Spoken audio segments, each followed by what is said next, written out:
Billy Mitchell is the supreme master classic of arcade video games, having set numerous world records in Donkey Kong during the 80s and 90s. Additionally, he became the first person to achieve a perfect game in Pac-Man, reaching level 256, eating every dot, every fruit, and every blue ghost that appeared, all while not losing a single life. To give you an idea of how monumental this was, even Masaya Nakamura, the founder of Namco, awarded him the Video Game Player of the Century in 1999. Yes, folks, he was the undisputed king. However, if you're a follower of Dark Money, you might already suspect that there's something off about this success story. How did Billy achieve these nearly impossible records? Was there cheating, or was the man truly extraordinary in the arcade world? Stay with me until the end to find out. This is Dark Money, and today I'm bringing you the story of Billy Mitchell, the king of arcades.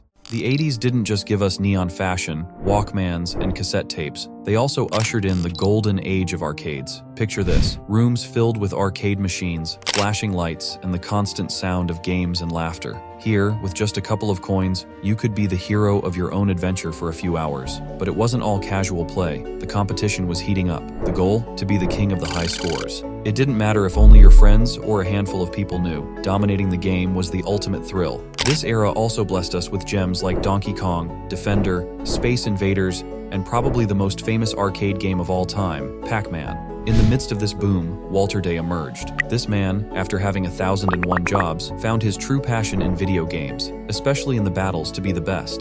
So, in 1981, Walter set off on a mission across the US, visiting arcade halls to create the first official record of scores. He called this the World Ranking, though, between us, it was more of a national ranking. By November of that year, Walter hadn't just gathered a ton of data, he had also opened his own arcade, Twin Galaxies. By February of the next year, everyone knew what scores needed to be beaten to be considered the best. And of course, this sparked a fiery competition to see who had the most skill and who was the best. This is where Billy Mitchell comes into play, our main character. In 1981, at just 16 years old, Billy started playing Pac-Man. It was just a hobby, but the kid had an impressive competitive instinct. By 1982, he realized that Donkey Kong was the game of the moment, always surrounded by crowds, always at the center of attention. Billy decided that was his game, and he was going to be the best. Guys, let's talk about Donkey Kong, the classic of classics. In this game, we control a character named Jumpman, who would later become world famous as Mario. His mission is to rescue Pauline, who has been kidnapped by a huge gorilla. The task seems simple: climb up structures, dodge barrels, jump over fireballs, and grab everything you can to rack up points. But easy? Not by a long shot. Now, let's dive into the story with Billy Mitchell. This guy, then a teenager with a natural talent for video games, learns about the records at Twin Galaxies and thinks, I can be the best. Walter Day, the brains behind Twin Galaxies, already had someone on the throne of Donkey Kong, a guy named Steve Sanders, with a record of over 3 million points. But here's a juicy detail. Walter had never seen Sanders play. He only had his word, and that of a few witnesses. Fast forward to November '82, Walter Day and Life magazine organize a photo session, gathering the arcade stars, according to Twin Galaxies. Mitchell wasn't just invited for being a whiz at Centipede. He came with a trick up his sleeve. In Donkey Kong, when you reach level 22, the game goes haywire and throws you the infamous kill screen, a screen that freezes the game and sends you straight to game over. Few people knew this, and Mitchell was ready to use that knowledge to his advantage. Mitchell had hit the kill screen. At that point, you could only score around 800,000 points, so something didn't add up with Sanders' supposed record of over 3 million points. During the tension-filled photo session, Mitchell challenged Sanders to show his skills on Donkey Kong. And guess what? Sanders couldn't make it past 300,000 points in 2 attempts. Mitchell, on the other hand, set a new world record with 874,300 points. Overnight, Mitchell became a celebrity in the arcade world, known across the United States by fans of the industry. As time passed, Twin Galaxies grew and partnered with the Guinness World Records. Now, if Twin Galaxies declared a record legitimate, Guinness would accept it without question. Thanks to this, Mitchell began to appear in editions of the Guinness World Records book. After an impressive career, in 1985, Billy Mitchell decided to step back to focus on his family's restaurant business. However, his passion for video games never faded. When Pac-Man regained popularity in the late 90s, Billy felt it was his time to return. It was rumored that Pac-Man had 255 levels, and that level 256 was a bug no one could surpass. But Billy was determined to prove otherwise. In 1999, he reached level 256 and achieved the perfect score, 3,333,360 points, a feat no one had officially accomplished before.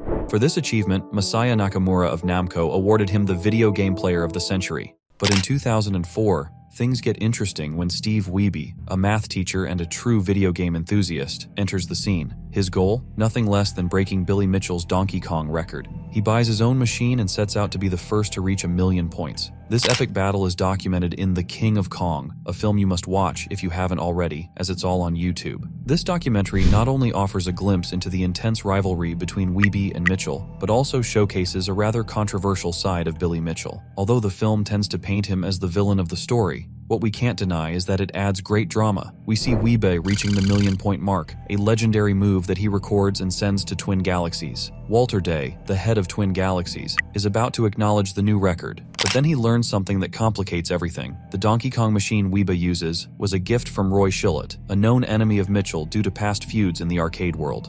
Even though Wiebe's machine is inspected and nothing unusual is found, the mere fact that the equipment comes from Roy Schillett is enough for Twin Galaxies to hesitate. They decide not to validate Wiebe's record because of this connection, but they offer him a chance. If Wiebe can beat Mitchell's record in public, at FunSpot, a well-known arcade, his record will be officially recognized. This twist in the story shows how complicated video game competitions can be, where sometimes it's not just your skill that matters, but also where your equipment comes from. As for Mitchell, his behavior in the documentary leaves us with the image of someone who takes his title a bit too seriously, almost like a demigod of the arcades. Despite Wiebe's constant invitations for a head-to-head confrontation, Mitchell refuses to play against him, and even avoids meeting Wiebe in person. The one time they cross paths in the documentary, the tension is palpable. So, at FunSpot, Steve Wiebe nearly touched the sky with an impressive score of 985,600 points in Donkey Kong, surpassing the previous record. It seemed he had finally dethroned Billy Mitchell, but it didn't take long for the story to change again.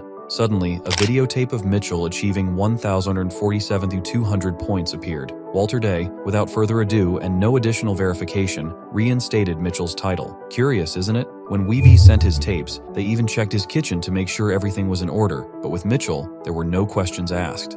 The favoritism was evident and clearly depicted in the documentary The King of Kong. There, Billy manages to make everything revolve around him, even without showing a single scene of him playing. Steve Wiebe, a family man who just wanted to be the best, appeared to be the true champion to many who watched the film. But the story doesn't end there. In 2007, Wiebe again surpassed Mitchell's record, but his joy was short-lived because in July of the same year, Mitchell surpassed him at a convention, with no audience, only 2 Twin Galaxies referees as witnesses. And so, between 2007 and 2009, the Donkey Kong record bounced back and forth between the two, until in 2010, Billy Mitchell again claimed the title, once more through a recording. The arcade game community began to seriously question Mitchell, especially due to his reluctance to play in public. In 2015, he was even parodied in an episode of Regular Show, which resulted in a lawsuit against Cartoon Network for using his likeness, a lawsuit he lost. In 2010, Walter Day sold Twin Galaxies and moved into the music world, and it seemed the waters had calmed until 2018. That's when some players decided to conduct a thorough review of Mitchell's records and discovered something amiss. The levels in Mitchell's videos loaded as if they were from MAME, an arcade emulator, and not from an original machine. This suggested that Mitchell's achievements might have been obtained under conditions that offered advantages, such as the ability to pause and save the game. Most revealing was that the 2007 videos, which supposedly reinstated Mitchell's record, showed cuts and changes in audio, indicative of editing rather than a continuous play session. This evidence sparked a major scandal, casting doubt on all of Mitchell's records, not just in Donkey Kong, but in all the games he claimed to dominate. The situation is complex, and the reputation of Billy Mitchell, once an undisputed icon of arcade video games, is tarnished by controversy and debate over the authenticity of his feats. When it emerged that the witnesses to Billy Mitchell's 2007 record were none other than Todd Rogers and his girlfriend, things got even more complicated. Rogers, known in the gaming world for his multiple records, was found to be falsifying results and was banned from Twin Galaxies. This cast doubt on the credibility of anything he supported. Billy, of course, did not remain silent. He insisted his record was legitimate and that he had reliable witnesses, although, well, we know that was debatable. Soon, YouTubers began to dig deeper, exposing inconsistencies in his claims. Feeling cornered, Mitchell launched defamation lawsuits, seeking up to $150,000 from his critics. Meanwhile, the new owners of Twin Galaxies got to work and began a thorough investigation. They discovered that some players had reached the infamous level 256 of Pac-Man 17 years before Mitchell did. Additionally, they found that tapes from other players who had also surpassed Mitchell's Donkey Kong records were ignored. But it doesn't end there. It turns out that the famous Gamer of the Century award that Mitchell often boasted about was a fabrication by his friend Walter Day. When Mitchell reached the last level of Pac-Man, Day, and he managed to obtain a congratulatory plaque from Masaya Nakamura of Namco. They used that plaque to craft the Gamer of the Century story, something that Namco didn't even officially recognize. Yes, friends, a true spectacle orchestrated by Mitchell and Day.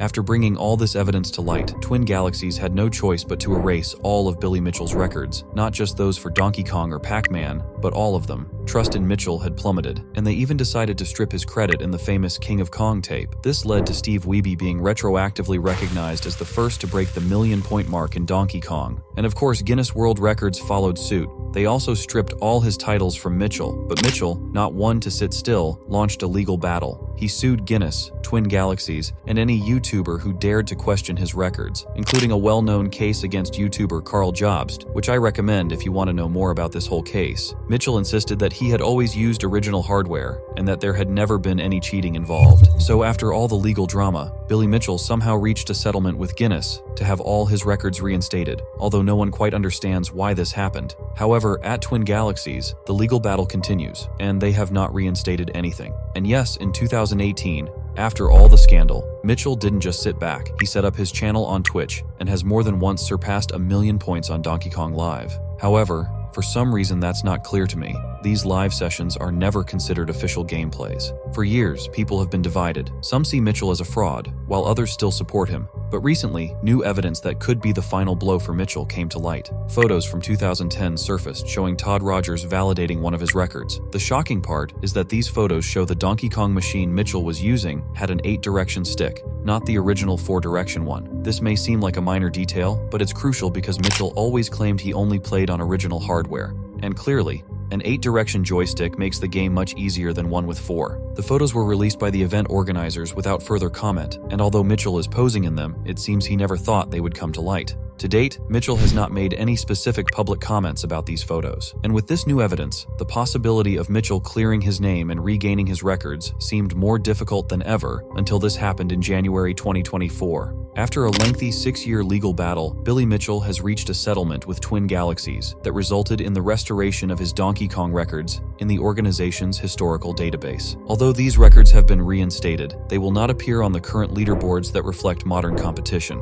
The matter was finally resolved out of court. The resolution seems to have been partly driven by the desire to avoid the costs and uncertainties of a prolonged trial. This arrangement has left Mitchell satisfied, at least publicly, expressing relief and contentment at having reached a resolution after a long fight, although the specific details of the agreement have not been publicly disclosed. My personal opinion is that Billy Mitchell was a great player, very skilled at what he did, but perhaps not as much as he believed himself to be. In the end, the fame and attention went to his head. Although Mitchell's records have been restored in a historical context, the controversy over their authenticity has not been fully resolved, and the door remains open for further investigations or challenges by other experts or interested parties. What do you think? Should Mitchell's records be accepted without reservations, or is it valid to continue questioning their legitimacy? And most importantly, will Billy Mitchell ever stop having the most retro hair in America?